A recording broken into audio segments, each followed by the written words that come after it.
Good afternoon, ladies and gentlemen of Equinoxe Radio Multimedia. Welcome to another edition of the program You and in Health. Of course, we will be discussing on health-related issues. For presentation, I am Monsieur Lucy Liengu. Being a sickle cell patient or living with the disease can be very difficult or complicated or sometimes very challenging due to several complications. For instance, the lack of implementation and standardized care. In this edition of the news, we'll be looking at the disease and how it can be treated with a general practitioner. Meet our guest in some few seconds.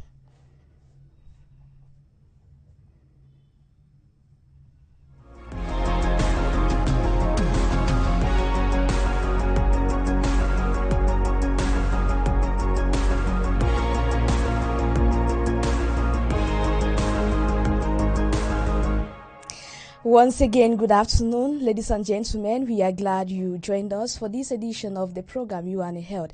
Like I said earlier, we'll be talking about the sickle cell disease with a general practitioner. With me here is Dr. Muno Areneke. Good afternoon, Doctor. Good afternoon. It is a pleasure having you on today's edition. The pleasure is mine as well. Thank you for having me. Okay, Doctor, for the benefit of those who did not watch the program last time you were here, we're talking about the sickle cell anemia disease. Tell us, what is the disease all about? Okay, sickle cell anemia is a group of inherited disorders of the red blood cells. So you don't inherit the usual red blood cells from your parents. You inherit what we call the S gene. And if you inherit just from one parent, you have what we call the sickle cell trait, or they call them AS. But when we talk about the disease, you have to have you must have inherited both genes. That's S from both parents. So your SS, that's what we call sickle cell disease. And it has different variants. Okay. And now, what are some health complications that may arise as a result of the sickle cell disease? Okay, so all the complications that arise with sickle cell disease are centered around anemia. Okay. Because you inherit your red blood cells are not like the usual red blood cells.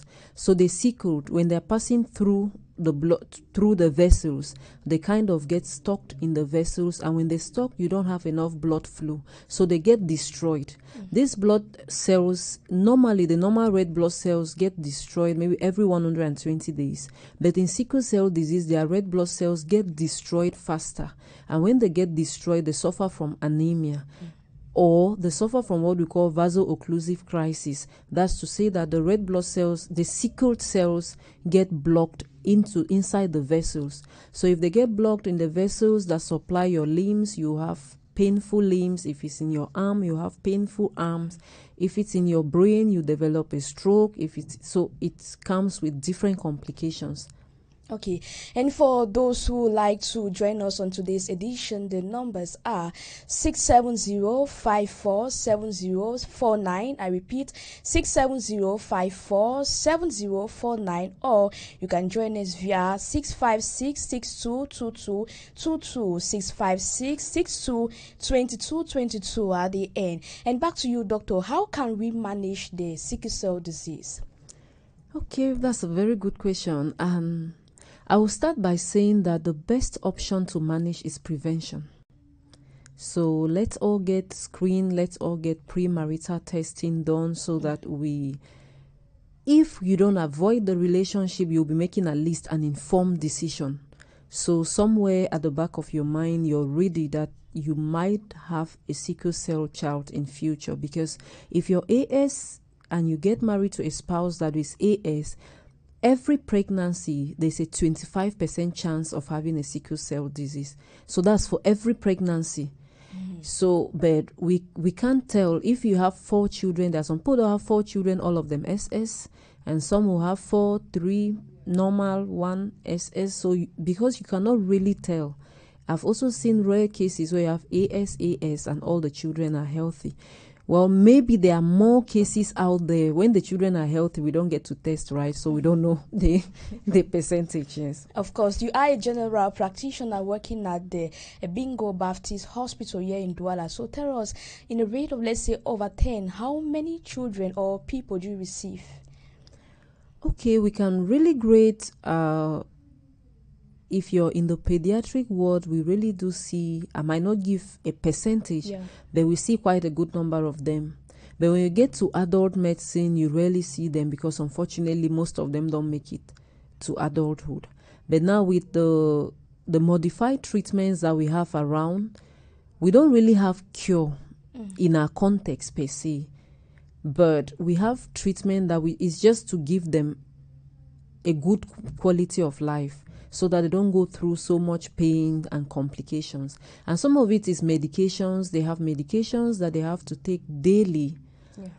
They have medications to take daily. They have some prophylactic treatments, like we might give them every 3 months. All these medications are targeted either at boosting their blood levels or preventing the infections that will provoke a crisis. Okay, so now talking about the diet, what should a sickle cell patient equally really follow when it concerns dieting? Okay, on the general note, I would say that with dieting, they really need to feed well, especially with high energy and carbohydrate, high protein food, because already they suffer from this anemia, they suffer from low energy, so they need to keep going. And one of the most important thing in it is liquid. They need a lot of liquid because they don't have enough blood. They need to stay hydrated. So we always tell them that water is part of your treatment. So you take much water, you eat vegetables as much as you can, and you include grain. You have to include grain in your diet and high protein intake. Generally, that's what I can say for sickle. So they need to feed healthy, because you realize that the children that are coming maybe from a low income home and the ones that are coming from a better income home, they tend to do well in their prognosis than the one coming from a low income home. So what are some activities that a sickle cell patient is advised or is supposed to carry out? Okay, generally we recommend a low intensity exercise. So generally they can do regular exercises, but when it gets so intense, they are not able to tolerate, because usually they don't have enough blood to carry oxygen to those tissues. So something like walking, swimming, riding a bicycle, those are all exercises, regular house activities. But to get involved in very intensive, vigorous activity, they might need to consult a doctor for a case study. Okay. What are some of the treatments? Let's talk about the treatment methods. What should a sickle cell patient follow? Let's start first with the one which is more effective. Okay, the one which is more effective, like I said, their treatment is targeted towards 2 things: improving their blood level and preventing the infections that commonly provoke crisis. So with improving their blood level, there are a couple of medications, of which the most common is the folic acid that they take. It just helps with anemia. There are other newer medications that are coming up with complex mechanisms. The most common we have in our setting is hydroxyurea. This drug just helps to convert the sickled hemoglobin. Yeah, we have a caller on the line. Hello. Hello, madam. Yes, sir. Good afternoon. Tell us where you are calling from and your name. I'm calling from Bonaberi, especially in Dobo. Okay, your question, sir.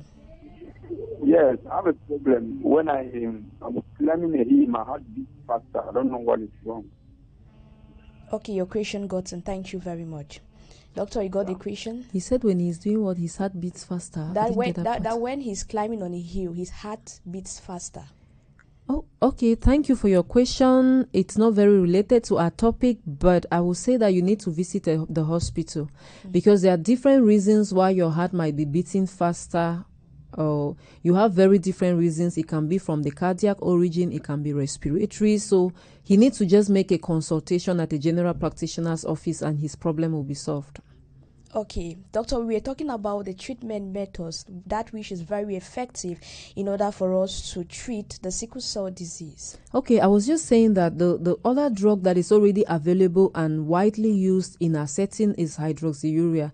It just helps to convert the sickled hemoglobin back to what we call fetal hemoglobin. That's the hemoglobin that we have as babies before we become adults. So that's the treatment. Out of these two, we also have like medications that we give on prophylaxis basis. We might want to give you prophylaxis every 3 months for malaria. We might want to deworm you.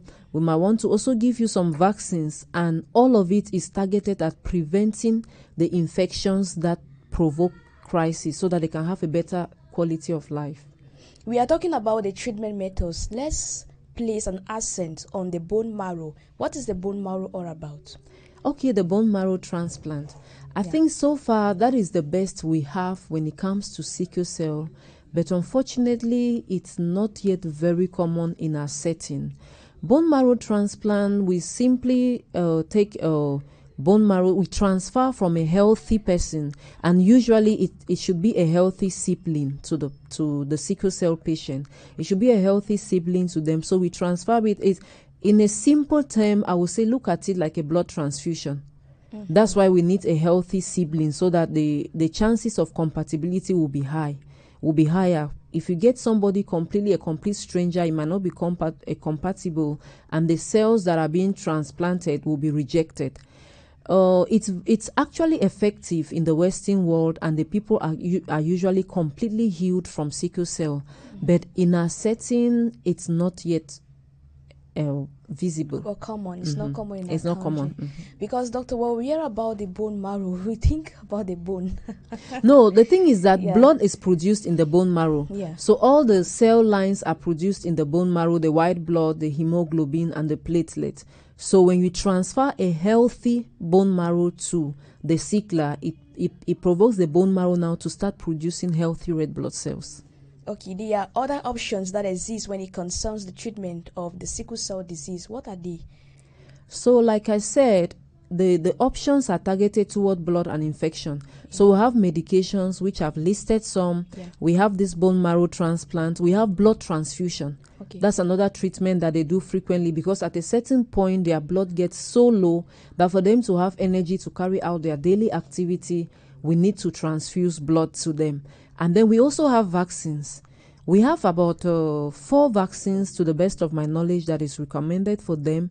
All of them are recommended to prevent infections that easily provoke a crisis. So we have vaccines that target typhoid. We have vaccines that target upper respiratory tract infections. We have vaccines that target meningitis. So some of them are recommended yearly. Some of them are recommended every 3 years, and the others you can take it just once for life. So I'll advise that if you're out there living with sickle cell and you don't know about this, you should just visit a hospital. Your doctor will explain better to you based on your case, because we also manage it case by case based on the severity. Since I said there are different variants, so there are some variants that their prognosis is not so bad and they can do without some of these things.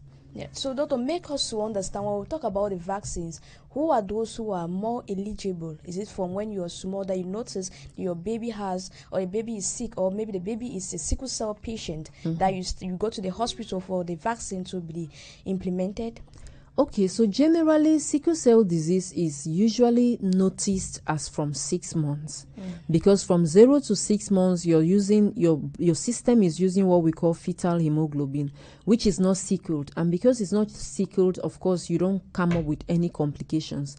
But from 6 months your fetal hemoglobin starts switching to adult hemoglobin, and this is where you start manifesting complications, because now it's switching to an adult hemoglobin that is not well formed. It's the sickle shape. It gets destroyed fast. It gets stuck in your vessels.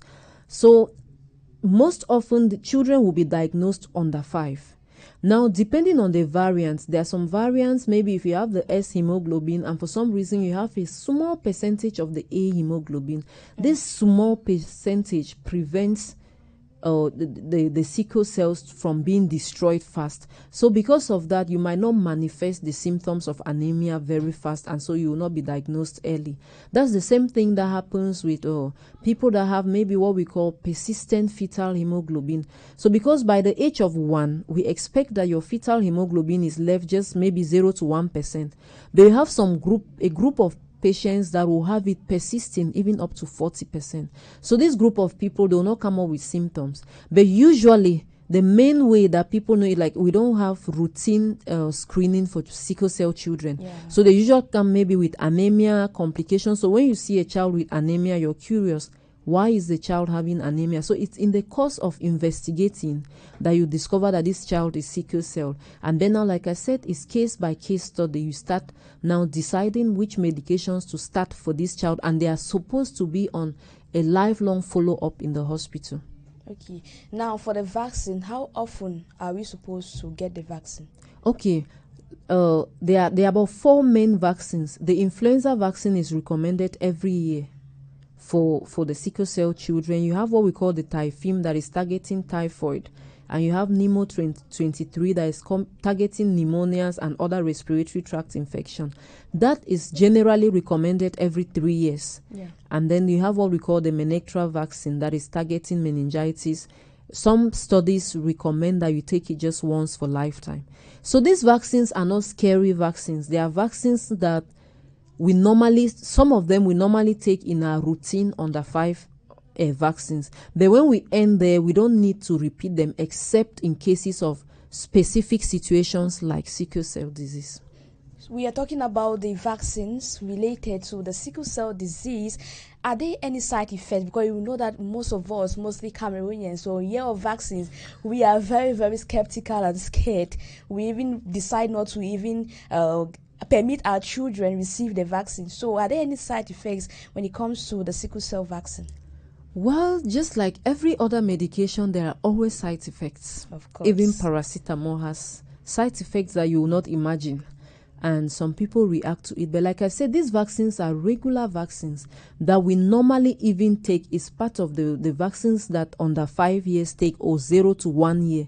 It's just that when you take at this period, you don't necessarily need to repeat it except you fall under a particular category, and sickle cell patients fall under this category. So the encouragement I really want to say is that... Yeah, we have a caller on the line. Okay. Hello. Good afternoon, madam. Good afternoon. Your name and where you are calling from, sir? Yeah, I'm calling from Buya. I'm Mr. Prince.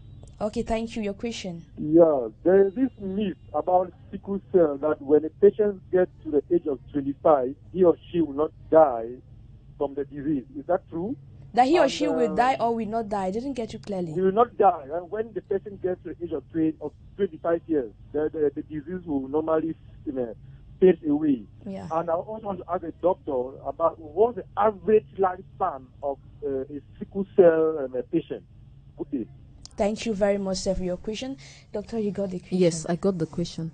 So I will start with the first one. I'm very glad that he said it's a myth. Yeah. And truly it is a myth. So it's an inherited disorder, right? It has to do with your genes being altered. They were not really formed. So you cannot get to 25 and automatically your genes become normal. It's an inherited disorder. So medically, that's a myth. It doesn't happen like that. The prognosis of sickle cell disease depends on a couple of factors. First, it depends on the variants that you inherited. There are some variants that are milder than others. Secondly, it depends on how well you were followed medically. And the last one, I would say that some people take medicines and they die. We have another caller on the line. Hello. Okay. Calling from Bakassi. Bakassi, your name? Tolan Chabofo. Thank you. Your question? Please, I want to ask concerning the bone marrow, because I heard the doctor say something about marrow in the program. Yeah. But I did not pay attention. So what's your question concerning the bone marrow transplant? Please, I like it. Okay, to explain to you what the bone... Because of time, we will not be able to answer all the questions, but doctor, you're talking about the other question. The myth. The myth, right? Yes. We should just conclude on that. So I was saying that just like he already said it's a myth. There's nothing like that. Sickle cell disease continues till when you die.